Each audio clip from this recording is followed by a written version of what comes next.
मदन एक गरीब मछुआरा था। उसके घर की जीविका नदी के गोते में रहने वाली मछलियों पर निर्भर थी। वो जबलपुर गांव में अपनी पत्नी लाली और 5 साल की बेटी पिंकी के साथ गरीबी में जीवन काट रहा था। वो नदी ही उसका नित्य कर्म थी। उसका सादापन उसके पहनावे से साफ झलकती थी। फीकी सी धोती और मटमैले कुर्ते के साथ कांधे पर एक गमछा।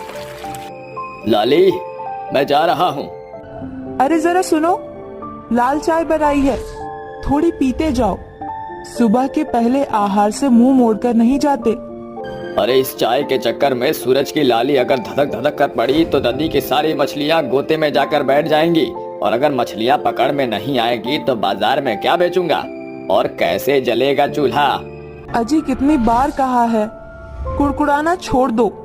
जो भाग्य का होता है वो हाथ आ ही जाता है। चाय पीकर जाओ। मदन गटागट से चाय पीकर जाला लेकर नदी पर आता है, जहाँ उसके दोस्त खेतान और मुरली कहते हैं, अरे कहाँ रह गया था घनचक्कर कहीं का? तेरी बाट जोते जोते हमारी आंखें थक गई थी। देख देख, सारी मछलियाँ पानी के अंदर समा गई हैं। अरे बिगड़ क्यों रहा? चल जाल डालकर देखते हैं, थोड़ी मछली तो हाथ आएगी। मदन बड़े आस के साथ नदी में जाला डालता है। सुबह से शाम हो जाती है मगर जाले में एक भी मछली नहीं फंसती, जिस कारण उसके दोनों दोस्त कुड़कुड़ाने लगते हैं। कहा था मैंने, इस मुखचंद को कुछ भी नहीं मिलेगी, समय गवा दिया तू जानता है ना, हम गरीबों के घर का चूल्हा रोज की कमाई से जलता है। आज एक भी मछली नहीं पकड़ी, अब बगैर मछली बेचे कहाँ से आएगा आटा दाल खरीदने का दाम है? मदन निराश हो जाता है और बोलता है, माफ कर दे दोस्त, नहीं जानता था कि मेरी कोशिश खाली चली जाएगी। काश की पैसों के पेड़ का कथन सच होता और हम गरीबी के गहरे से निकल जाते। अच्छा, उस नदी की गहराई में गोता लगाओ और मिटा लो अपनी गरीबी। वो कैसे? अरे इस नदी के अंदर जादुई दुनिया बसी है, मगर ये जोखिम से भरा हुआ है। और कुछ बरस पहले मेरे 2 दोस्त अंदर गए थे, मगर लौटे नहीं, और जो लौट कर आया वो तो माला माल हो गया।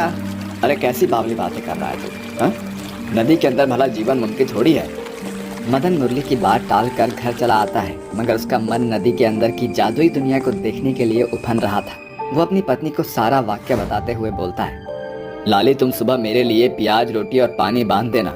इस गरीबी में दिन काटने से भला है मैं कोशिश करना चाहता हूँ, क्योंकि जीवन भर भी मछली बेचकर मैं अपनी पिंकी को कभी अच्छे स्कूल में दाखिला नहीं दिला सकूंगा, ना ही उसकी पढ़ाई लिखाई और भविष्य के लिए कुछ कर पाऊंगा, और ना ही ब्याह के लिए कुछ बटोर पाऊंगा। लाली मदन की बातों से सहमति जताती है।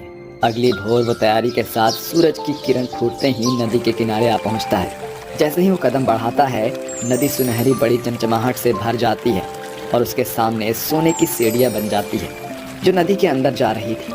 मदन जैसे ही उस सोने की सीढ़ी पर पैर रखता है, वो सीढ़ी नदी में समा जाती है और मदन नदी की नायाब दुनिया में दस्तक देता है। इस नदी में तो सचमुच में लोगों का बसेरा है। ताज्जुब की बात यह है कि मैं इस नदी में सांस ले पा रहा हूँ, मगर नदी के अंदर के निवासी अब इतने गरीब क्यों हैं? मदन ऐसा सोच ही रहा था कि एक अपाहिज बूढ़ी भिखारिन एक चक्का पटरी पर बैठी हुई घसीटती हुई मदन को घेर उसके आगे हाथ बढ़ाते हुए कहती है, मदद करो। सुनो बेटा, मुझ गरीब पर तरस खाओ, कुछ खाने को दे दो। मेरे पास खाना खरीदने के लिए पैसे नहीं, भूख से आते सूख रही है। भिखारिन की बदहाली देखकर मदन का मन पसीज जाता है और वो अपने खाने की पोटली से रोटी और प्याज निकालकर उस बूढ़ी भिखारिन को देते हुए कहता है, ये लो अम्मा, मेरे पास तुम्हें देने के लिए बस ये प्याज और रोटी ही है। अरे बेटा, भूख में तो सब अमृत का स्वाद देता है। भगवान तुम्हारा भला करे। इसके बाद मदन और आगे बढ़ता है, जहाँ थोड़ी दूर पर उसे मगधीरा नाम का एक प्यासा इंसान मिलता है। अरे जरा सुनो भाई, अरे जरा ठहरो। क्या बात है, तुम परेशान क्यों हो? अरे मैं बहुत प्यासा हूँ, प्यास के मारे मेरा गला सूख रहा है, मुझे पानी चाहिए। मैंने हर राहगीर से पानी मांगा, मगर मुझे एक बूंद भी पानी नहीं मिला। पानी के लिए मेरी जान पर बनाई है। काश कोई मुझे पानी पिला देता। उस प्यासे को पानी के लिए ललकता देख मदन अपने झोले से पानी की बोतल निकालकर उसे दे देता है। ये लो पानी। शुक्रिया भाई, तुमने मुझे गरीब की प्यास बुझाई है, भगवान तुम्हारा भला करे। इसके बाद मदन और आगे बढ़ता है, जहाँ एक बीमार उसे घेर कर कहता है,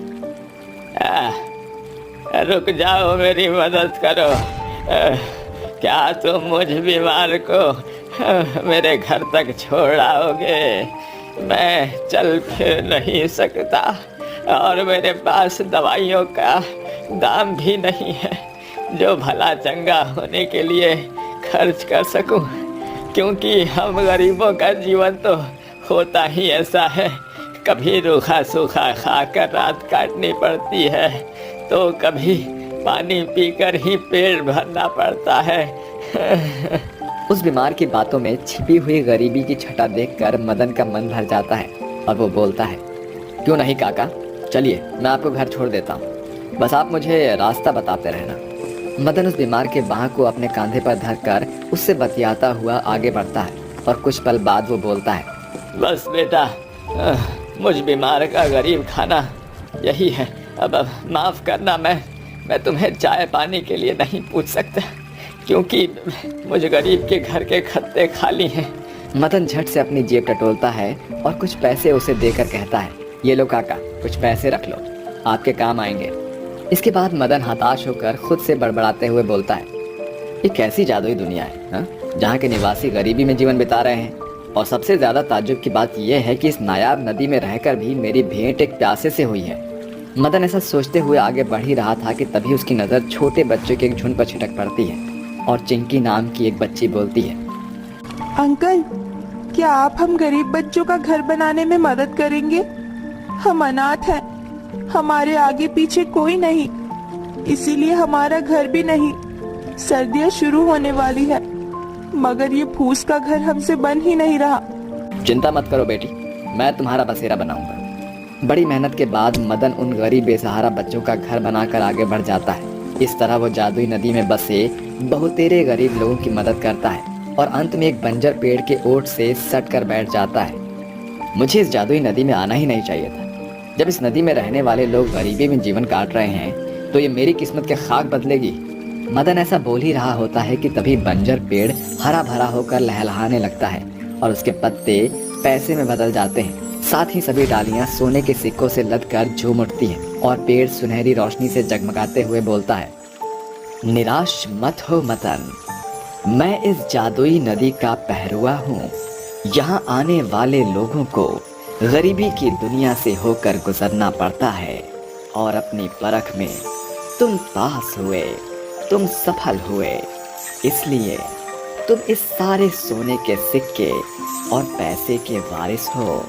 एक जादुई पेड़ झमाझम झूमते हुए अपनी टहनी पर टिमटिमाते सोने के सिक्कों को गिराने लगता है। साथ ही पैसे भी पतझड़ के पत्तों जैसे झड़ने लगते हैं जो एक मखमली बड़ी पोटली में भर जाते हैं। जाओ, इससे तुम्हारा गरीब जीवन बदल जाएगा। शुक्रिया पेड़, मैं तो समझ रहा था कि जादुई नदी गरीबों की दुनिया है, नहीं पता था कि वो सिर्फ एक छल था। मुझ गरीब की मदद करने के लिए आपका बहुत बहुत शुक्रिया। मदन उस पोटली को कंधे पर लटकाए हुए घर के लिए आगे बढ़ता है, जिसके साथ सभी गरीब गायब होने लगते हैं और वो जादुई नायाब नदी से अपने गांव लौट आता है। माँ देखो, पिताजी आ गए और उनके पास एक पोटली भी है। भगवान का शुक्र है तुम आ गए, मेरा तो जी चिंता में घुले जा रहा था। मदन लाली को जादुई नदी के अंदर घटा सारा वाकया बयान करता है। इस तरह जादुई नायाब नदी से गरीब मछुआरे मदन का जीवन पूरी तरह से बदल जाता है और वो जबलपुर का बड़ा मछलियों का व्यापारी बन जाता है और अपने फूस के घर को ढेक कर नए सिरे से सुंदर घर बनाकर अपने परिवार के साथ खुशहाल जीवन जीने लगता है।